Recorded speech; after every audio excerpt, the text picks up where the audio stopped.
With Mother's Day coming up, it felt like an important moment for us to explore a form of grief that often goes unnamed. Most of us understand grief when someone dies, but there's also another side to that coin. There's also the grief of when something is still living but not fully processed. Something that many people carry very quietly. It's the grief of not receiving the emotional presence, attunement, or safety that they needed when they were younger. Today we're exploring the mother wound and the grief that can come from relationships where love may have been present in some ways, but emotionally absent in other ways. I'm joined by grief specialist and coach Claire, and together we're looking at two sides of the same coin today. Grieving someone who has been lost, and also grieving the love, connection and emotional attunement that we hoped for but never really had. And it's important to say here that this doesn't only come from mothers as well. There is also something referred to as the father wound, but that is something we'll save for another episode. Today we're focusing on the relational imprint that comes from a mother-child bond. Claire, grief isn't just about losing somebody, but it's also around losing the possibility of what we hoped for. Absolutely.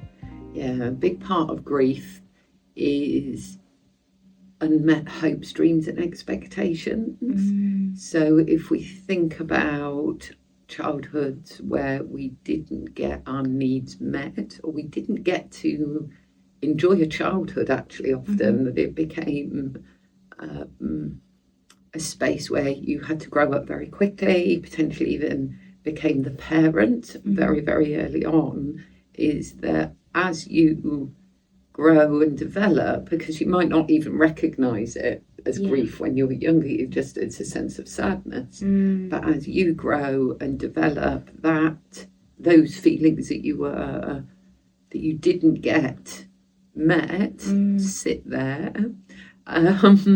and becomes frozen grief, and then over time throughout your life doesn't get to or it becomes a weight that you're carrying. It does. Like you say, that frozen grief doesn't thaw out, and as adults, and it gets carried into the rest of our lives. And I think it has that impact on every single relationship. Yeah. Right. It just branches out. It fans out into everything. Relationships with wider family, with siblings, with work colleagues, romantic relationships, with friends as well. Particularly with the wound with our mother, so it's an attachment wound. So if we think about our relationship with our mother, it's our first intimate relationship. Yeah. So if that attachment is severed, if there is a wound there, that wound, which encompasses the grief, then gets carried into all of those relationships and across our whole lives. So I think a big part of the self-development journey is understanding the significance of the importance of that relationship, and understanding your attachment and how it's played out for you. With frozen grief, well, with grief in general, so if we tend to think of grief as a backpack, we go through, we experience losses throughout our lives. However, if you experienced an awful lot of loss, including not having your needs met, not having a childhood, all of that goes into your grief backpack or your grief bucket and becomes heavier and heavier as you go through life. Yes. So without the tools and the skills to process your grief, then that weight just becomes more and more cumbersome. Yes, yeah, absolutely. Yeah. So this conversation we're having is not about blame. Absolutely, right? Yeah. Because we can get looped into that over and over, and it's a very nebulous, dark place to live in. Yeah. Right? Yeah. Instead, it's about what? Self-awareness. Yeah. And the ability to be able to understand where it comes from, process it. And interestingly, I had somebody recently say, "Claire, what does a therapist mean when they say process the emotion?" Which always makes great question. It was a great question. I thought that you should have asked your therapist. But I said, sit with it. Just sit with the feelings that come up. Let it come through. You might cry, you might shout, you might rage. Whatever it is that comes up, don't judge it, observe it, and really, really feel it. Yeah. Now, the idea behind the work that we do is to witness it, because actually having it witnessed, so what we do is facilitate that ability for it to come to the surface and then witness it, because when it's witnessed it becomes real, because a lot of these frozen emotions that we carry is because we never got to share it with somebody else. Yes. And the person, I suppose, that we should have been able to share it with wasn't emotionally present, so it keeps us looped in that another cycle of shame and grief, doesn't it? Yeah, absolutely. Self-blame. Yes, internalizing all of that. Yeah, absolutely. Yeah, because there is a spectrum, I suppose, of people who had mothers who were unkind, and on the other side that sits mothers who weren't unkind, who did the best they could. And this is why it's not about blaming. It's not about saying my mum was awful, oh my gosh, I can't believe she was like that. But it's also that she was doing the best that she could. And also another truth is that your emotional needs weren't met within that space. Yeah. And it's okay, because like you say, that self-awareness, that insight is so important to be able to sit with it, to accept it, and then to be able to move on from it. Yeah, absolutely. I think what it is separating those two things, isn't it? It's that they did what they could with what they'd got. Yes, yeah. But that doesn't excuse that your needs weren't met and that you're left with feelings of I didn't feel seen, or I didn't feel heard, or I didn't feel like I mattered. The idea is once you can uncover those unmet needs, you can then start to honour them for yourself. Yes. Rather than carrying this feeling that it's somebody else's responsibility to do that as well. Because that's another loop that we get stuck in, that victim loop of, well, it wasn't my fault, so I shouldn't have to do the work. Exactly. Yeah. Therein lies a lack of responsibility and accountability, because we can't prevent what happens to us as children. Yeah. But into adulthood, that comes that line where we think if we want something to change and we have the choice of being able to change something, then that stops with us. Absolutely. Exactly. Yeah. So we have, I guess, the list then of things, which is not exhaustive, but things that we might feel when we hold a mother wound, of not feeling good enough, not feeling enough, overthinking things, seeking approval or validation from other people, struggling to trust people. Yeah, trust is a huge, again, twofold, to trust others and ourselves. Yes. So self-trust is a big gap, because obviously we're looking to your mother. This is the attachment wound piece. We were looking to our mother for that validation, for that safety, for I matter, my needs, I'm important, because that's our gauge in the world. Where that wasn't met, that's where we start to have this, who am I? Yes. And so that self-trust isn't always as strong and as grounding as it could be, where you have a healthy attachment, because you can check that out with them. But if you didn't have that level of trust with them, then you couldn't have it with yourself too. You didn't get to develop it with yourself too. It wasn't mirrored back to us in a way that we think, this is good, right? Because mum is an architect of baby's brain. Yes. If mum is safe, baby is safe. Yes. If mum is happy, baby will be happy. Yeah. And so if that lack of inner trust and worthiness isn't there about ourselves, if that lack of trust and worthiness isn't there with mum, we're not going to see that in ourselves. Exactly. We don't get to mirror it back to ourselves. And it's something I see with so many of my clients who are very, very highly capable, but they're also very insecure because they didn't get this foundational step. Yeah. Right? They're also overly responsible, they're overly functioning because understandably on the inside it's trying to do more, be more, perform more. If I do this, then I'll feel good enough. If I do this, then I'll be able to trust, or somebody will trust me. And people please, this is one of those adaptions that we make to, ultimately it was always about safety. It was always about, I have to do these things in order to feel safe around my mum or at home. So people became over-functioning in their childhood, therefore to go into adulthood, which can play out really well in careers. And we've all been there. We've all seen it. Exactly.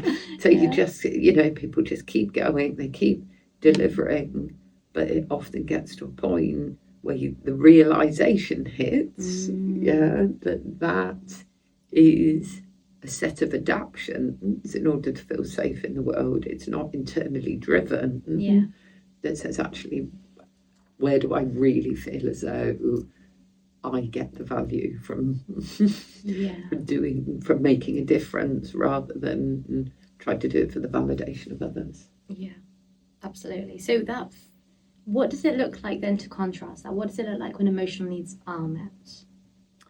A secure child is and it's really interesting because you think about child development and you hear about people complaining about their teenagers and all these kinds of things. The idea, I quite like to think about transactional analysis is quite a good way of explaining it. Is that often in childhood we have the positioning with adults is because they're our caretakers, is you're okay, I'm not okay. Yes. Yeah. So the idea is as we develop, we grow more and more of a sense of you're okay, I'm okay. And if that doesn't develop a sense of I'm okay, you stay in the you're okay, I'm not okay space. And that's really what adolescence is about, which is why it can be, really kind of tense. And that's why people say, teenagers are so hard. It's because they're going from, they're trying to find that I'm okay space. Yes. And a healthy parenting relationship facilitates the child growing into a healthy you're okay, I'm okay relationship. It's not that black and white because there are so many variables, but that's the idea, is that ultimately we become I'm okay, you're okay adults. Yes. Yeah. It's relational development, isn't it? Yes.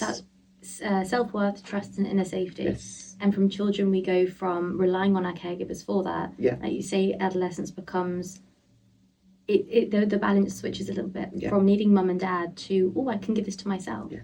And that is the crux, where if that foundation from childhood into adolescence isn't stable enough, it becomes I'm always going to need somebody in the external world to fulfill this. Yeah. And this is where partners are the perfect surrogate. Yeah. Friends are very good at doing this. Yeah. And so are partners. Yeah.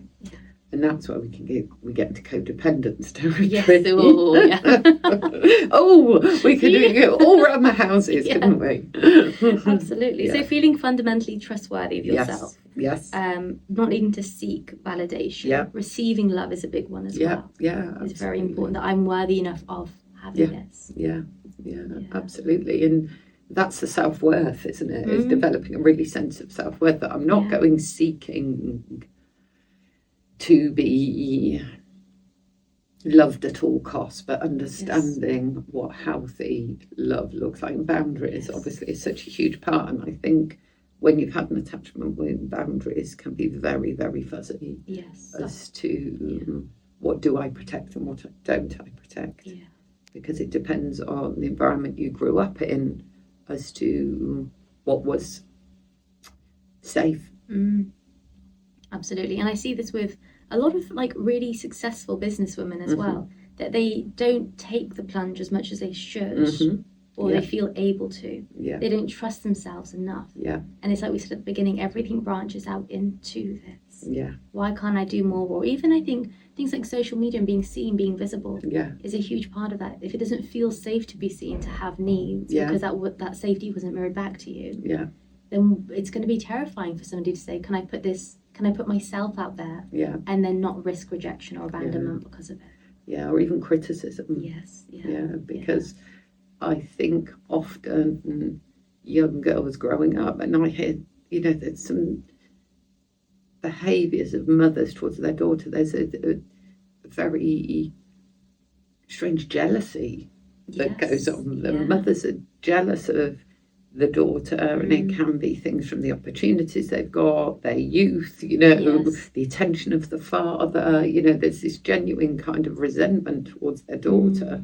So often the daughter has shrunk themselves and said, I'm not going to be putting myself above the parapet. And that gets so ingrained that unpicking that later on in life can be really hard. And it is the baby steps, to be able to say, actually, try it. How risky is it? Because as a child, it was unsafe to do that because you wanted your mother's love. So you weren't going to go and upset her. Now, you're not going to upset your mum. You might upset somebody else, but it's not your mum. Right, yeah. It's not going to have that damage. No. And mum's an adult as well. So if she's not okay with it, she's going to have to handle it in the way that it's her stuff. Absolutely, yeah. Because she's then made the choice where she could repair that rupture to not do that. Yeah. And I know it's incredibly difficult for women who have been through this pattern and dynamic growing up. Yeah. Because there is then a need to fix and be responsible for it. Yes. To regulate mum's emotion. To regulate everybody's emotion in the home. Yeah, absolutely. Because they grew up in a space that was very tense. Yes. And the idea is it's peacekeeping. Yes. And it was there. They took the role on to be the peacekeeper, to parents. So there wasn't, people weren't shouting. So there are lots of different roles there. Yeah. People can take at home, but often you find children taking on all of them. Yeah. The parentified child. Yes. Yeah. If we look at that archetypally in that title. Right? Yeah, absolutely. Yeah. Okay. So this is a really interesting topic within this conversation. Because what happens when a person acknowledges the mother wound and there can often be the desire to want to put this to mum and say, this is what happened to me. And to have this conversation. And it comes, I think, from a very young part who seeks justice and who needs that validation. But it's not always helpful. And we don't need mum to weigh in on this in order for us to heal, because it becomes, it can become a very dangerous conversation. I can see you're tread very, very carefully. I do hear stories of people saying that their therapist has said, I should tell my mum. And oh, gosh. I know, I feel it makes me feel so uncomfortable, because if your mum was open and willing to want to do better, you would know. You'd have seen her. You probably wouldn't be in this space now of needing that safety and reassurance from and trust from yourself. Yeah, exactly. Yeah. So I think I think people are looking for closure, and they're looking for, there's a thing in the mother wound called an apology ache. Yes, yeah. And pathological hope. And actually doing this, for me, has both of those things attached. So pathological hope is that she is going to be the mum I always wanted her to be. So, and I couldn't tell her as a child because I didn't have the words. Yes. But I'm going to tell her as an adult, and within me, that's going to bring me some peace. And that's very unlikely, because if she was aware of what was going on, she was there as well during your childhood, she just isn't able to acknowledge it. So I would never say never, but I would be tread very carefully. And if you do it, do not have very high expectations that she has the emotional maturity or capacity to give you what you need. Because I'd like to think there are some mums out there that could go, oh my God, I'm really sorry, I didn't mean to put you through that. Yeah, wouldn't that be lovely? Every mum could do that. That capacity. But like I say, you wouldn't be in this situation if that was the case. And so I just tread very lightly, because I think it's very wishful thinking. An apology ache is growing up from all the times that she let you down, that all those times that you tried to either stand up for yourself, you tried to be seen, she made promises she didn't keep, she just wasn't there, she just didn't show up for you and didn't show you the nurturing, protection or guidance that you needed. So there's that too. So often it's try and get that met as well. And so I think I feel uncomfortable with anybody advising somebody to do it. I understand the drive behind it, because there's something about getting that child's. It's a fantasy. It's a fantasy of getting that child soothed. I think a healthier approach is to learn to do that for yourself. Find that compassion for that child yourself. Yeah. To be there for your younger self and say, it's okay that we didn't get that, but I can give it you. I'm here with you now on this. Totally. So the healing the mother wound is not about fixing your mother. It's not Yes. about trying to go back in time and repair the ruptures that happened then and there, like you say, that frozen grief. Yeah. But instead it's about reparenting yourself, being there for yourself, to build your capacity. And when I talk about capacity building, it's not the capacity to do more or be more, perform more. It's the capacity to be present with yourself. Yeah. To be with yourself so that when these emotions do come up, your system doesn't feel overwhelmed. Yes. And your adult self can stand alongside your younger self and say, it's okay because I'm here now. Exactly. What do you need? Exactly. So building those tools. So yes. The work that I do with grief is about that. Let's look at the grief. Let's really acknowledge it and process that grief. Have that grief witnessed, and then move into that space where you can begin to acknowledge the child, be able to regulate yourself, soothe yourself as an adult, and be able to say, okay, I've got some tools to help me as an adult. And I think as well, a point that you mentioned about this isn't about blaming, it's also about not diagnosing our parents, because I think I do use terms like toxic and narcissistic mothers, because I think many daughters have grown up with parents with these traits. But it doesn't necessarily help us to diagnose. What we do is say what happened and how now do I become the person that I need to be to reparent myself. Yeah, so because I think diagnosing also lends itself to over-intellectualizing things, and it's still a form of avoidance. Just recognizing it is wonderful as a starting point, but like you say, it's being present is the most important. So I have a question for anybody listening around the version of your younger self that needed that emotional attunement. What was it that nobody taught you how to give yourself? For me or for people listening? People listening. For people listening. Did that question make sense? Yeah, it did. Okay. Yeah. But you said it, looked at me, and I thought you said if somebody's listening. Yeah, it felt quite long-winded in my mind when I said it. But that is the question. What did the younger version of you need emotionally that nobody taught yourself how to give? Now, we live in a wonderful world where there's a lot of self-care and reflection tools, journaling tools. I think they are, like I say, wonderful. They're very helpful. But actually, the most important thing is having somebody to walk this journey alongside you, isn't it? Yeah, especially those beginning stages. I think the person that walks alongside you they create a safety, a sense of safety, and give you that space without judgment, without criticism. And there is something really brave in being able to take that step to say, okay, I want to do something about this, and doing it with a professional that you choose to say, I want to take accountability for this. I'd like you to help me develop the tools to be able to do it. And I think it's about having it witnessed. And honoured as well. And honoured, absolutely. And feeling safe to do that when you didn't have that safety growing up. So having somebody be able to create that space you can go, it's okay to feel those things is also incredibly healthy and transformational.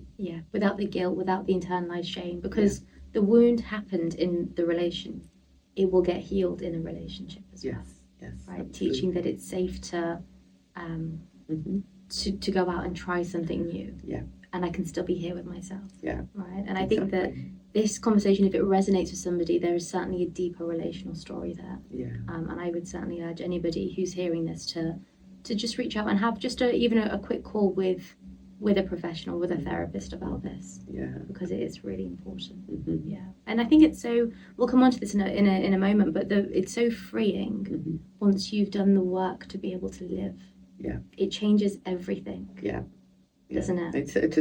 It's a sense. It is a sense of freedom. Because obviously I work in the grief space, and it is about being able, those things that have you found difficult to talk about, or that just sit so uncomfortably because there's so much pain attached to them.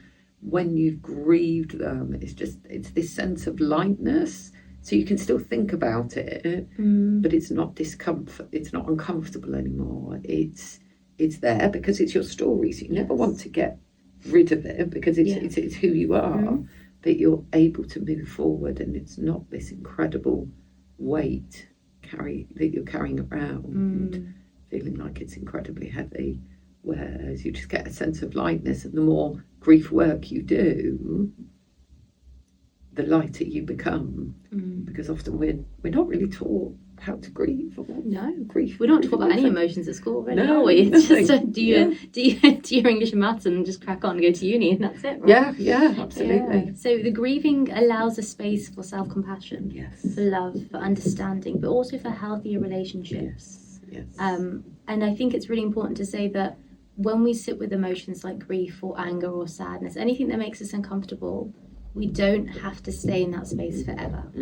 I think there is a misconception that once we feel the anger, we're always going to be angry. We're consumed by it. Yes, forever. That becomes our new persona. It's not true. No. Same with grief. We can grieve, and grief comes in waves. It comes in different stages. It's all very personal, but you don't always have to carry that. It does get easier. Yeah, and absolutely, it does. By being able to look at your grief and have it witnessed, and look at the whole relationship with, in this circumstance, we're talking about our relationship with our mothers, and it feels like we're focusing on the bad bits, right? There were good bits. We'll have some amazing memories with our mums, but there'll also be some significant pain in there. Not for everyone, but for a lot of people. Particularly, and we're talking about daughters today, specific dynamics about that relationship. And the idea is to be able to look at that whole relationship and be able to grieve those parts that didn't get what they needed. And without excusing, she was having a difficult time, or this happened, or that happened. Actually really acknowledging that in our relationship, this wasn't met, these hopes, dreams and expectations, and grieving all of that, so that you can go, okay, I've looked at it, I can move forward. Because if we don't do that, it creates this underdeveloped part of us in adulthood, right? Exactly. Seeking validation, chronic self-doubt, second guessing ourselves, maybe poor quality relationships with female friendships, male friendships as well, in any friendships actually, but also partners as well. Like you say, the boundaries become very fuzzy. We don't really know who we are and what is allowed. Is it okay for me to say no? Is it okay for me to say yes? Can I want more for myself? I don't know. Exactly. Right. And that goes back to that self-trust we were talking about earlier. And actually often healthy, as we talked about healthy development, it's sort of working out what those boundaries are and being able to make mistakes and not beat yourself up. I do find with high functioning adults, failure is very, very difficult. So it's this constant, I've got to get better, Whereas actually, healthy development is that ability to go, I can fail, I can recover, and I feel safe and supported, and I can support myself. Whereas for somebody that doesn't have those foundations, failure is devastating. And so, because it speaks to that wound, it goes right to the heart of it. That there's something wrong with me.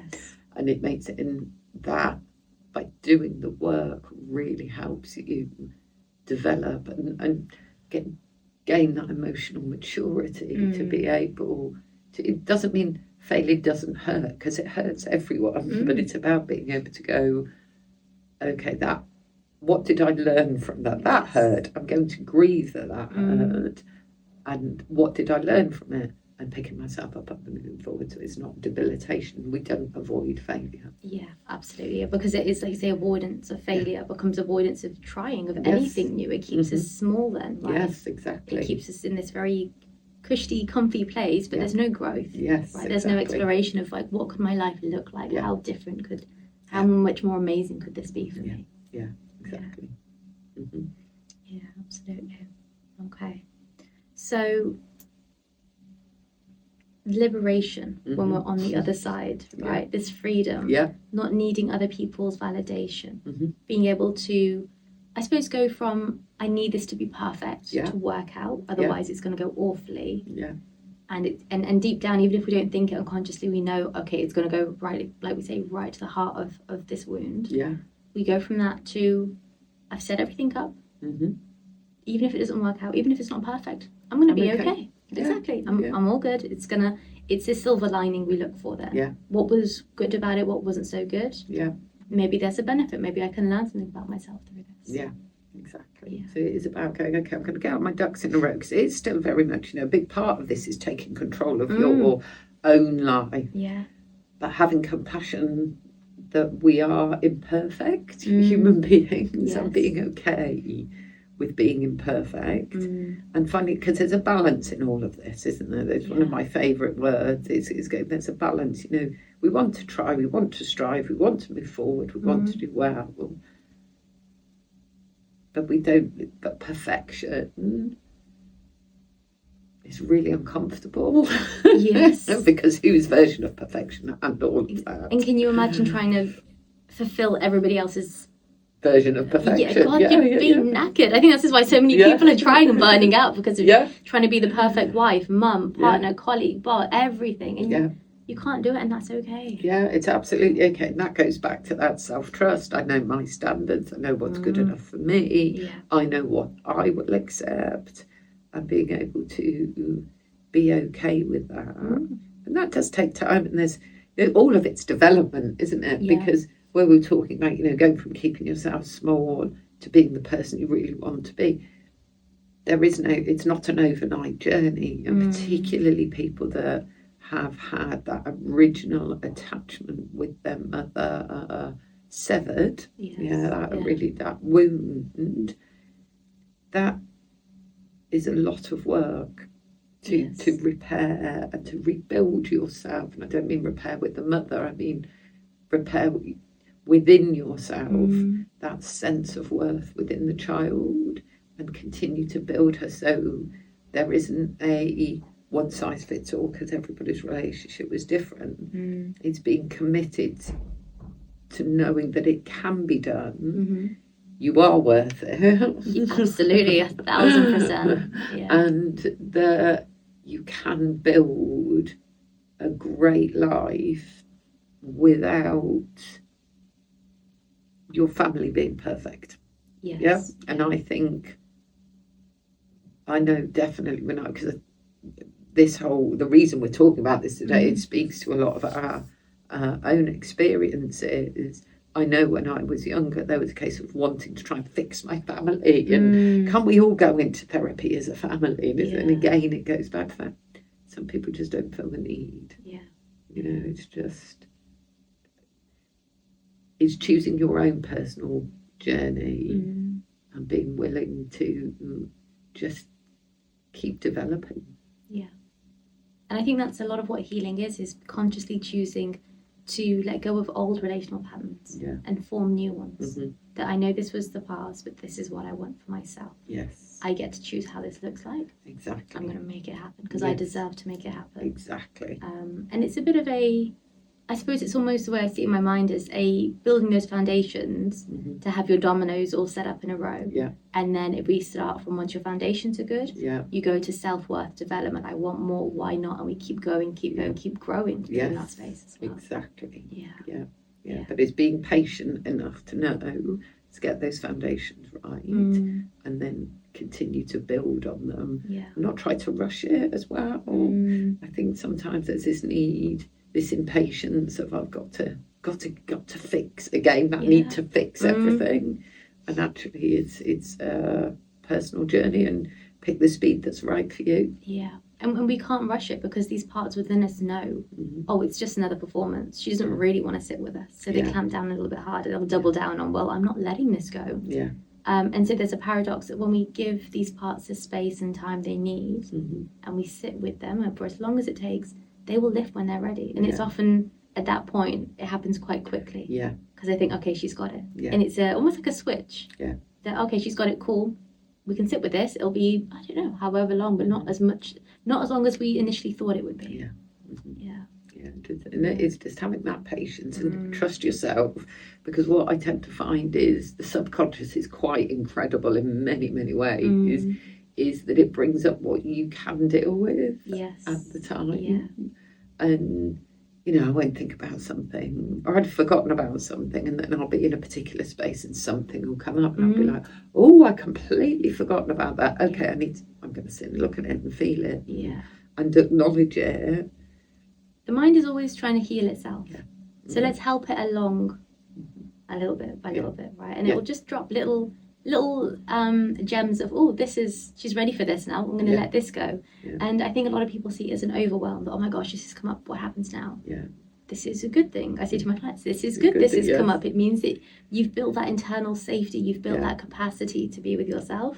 This is working. And they're thinking, oh God, Nisha, I don't think I did. I'm like, just trust the process. I feel dreadful. It's okay. This is part of it.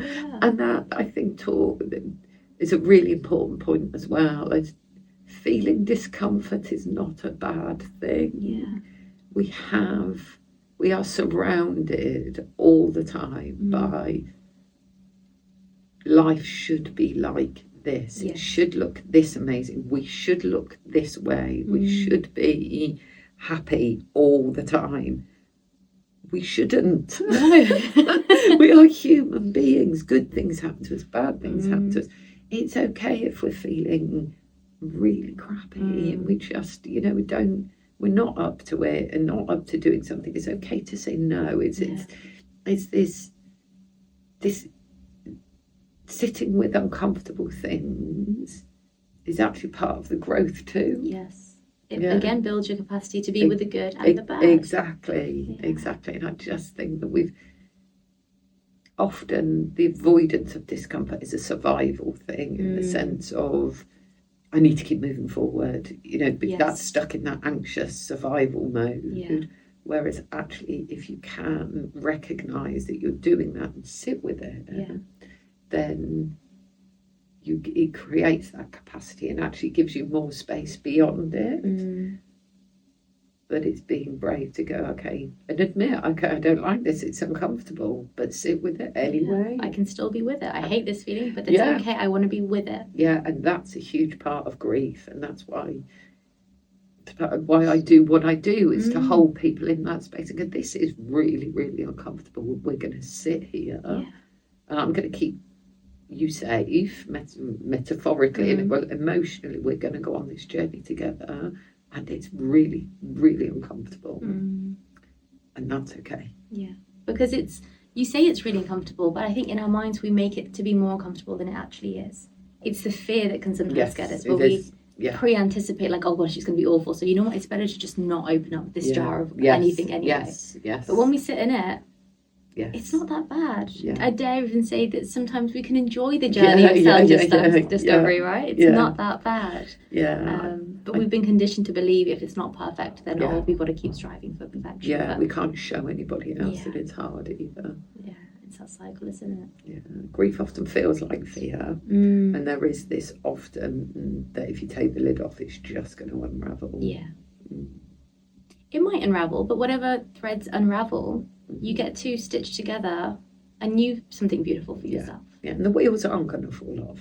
No. It's going to feel really, and it may feel very, very bumpy and super uncomfortable, but the wheels aren't going to fall off. You're going to be fine. You're going to be better off. Yeah, exactly. Amazing. Well, thank you so much for coming in today. Oh, thank you for having me. It's been a great conversation. We can do this all day. I think we could. So if any of today's conversation resonated with you, it might be a sign that there is some deeper relational story in your life that deserves to be given attention and honoured as well.